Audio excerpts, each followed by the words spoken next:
Alors, si on doit faire un bilan des 20 ans de cette loi, alors moi je représente la fonction publique hospitalière, hein, avec des avancées significatives, hein, on l'a dit ce matin, il faut aussi se féliciter, hein. Beaucoup d'établissements publics de santé qui ont passé des conventions avec le FIPHFP.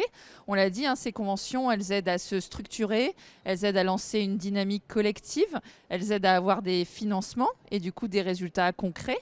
La fonction publique hospitalière atteint quasiment les 6% et donc l'obligation légale. Il faut s'en féliciter aujourd'hui, 20 ans après.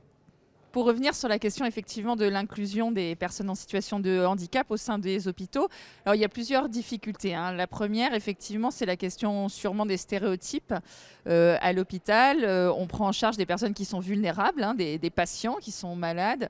Et donc, dans l'imaginaire collectif, on ne peut pas avoir en face des personnes vulnérables qui s'en occupent. Alors là, c'est tout notre rôle et notre mission, hein, de démontrer que ces personnes en situation de handicap, elles ne sont pas vulnérables, hein, elles ont des compétences.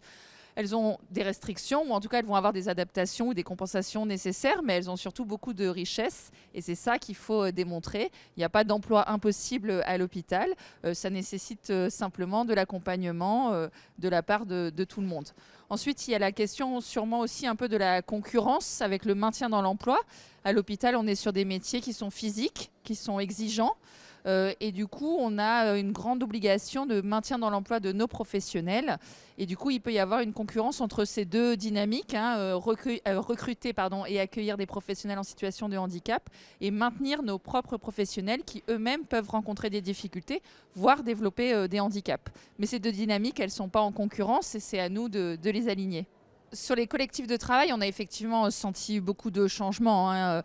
Aujourd'hui, l'intégration et l'accueil d'une personne en situation de handicap, il est plus facile. Alors ça a été dit ce matin, et c'est vrai que c'est important de le souligner. Aujourd'hui, l'accueil et l'intégration, il est facilité sur le handicap physique.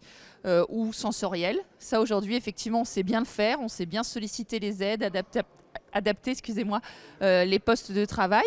Maintenant, le vrai challenge, c'est d'aller sur le handicap psychique et mental, où là, effectivement, il y a encore plus de difficultés, de méconnaissances, et du coup, il faut recommencer ce travail de formation, d'information, d'adaptation.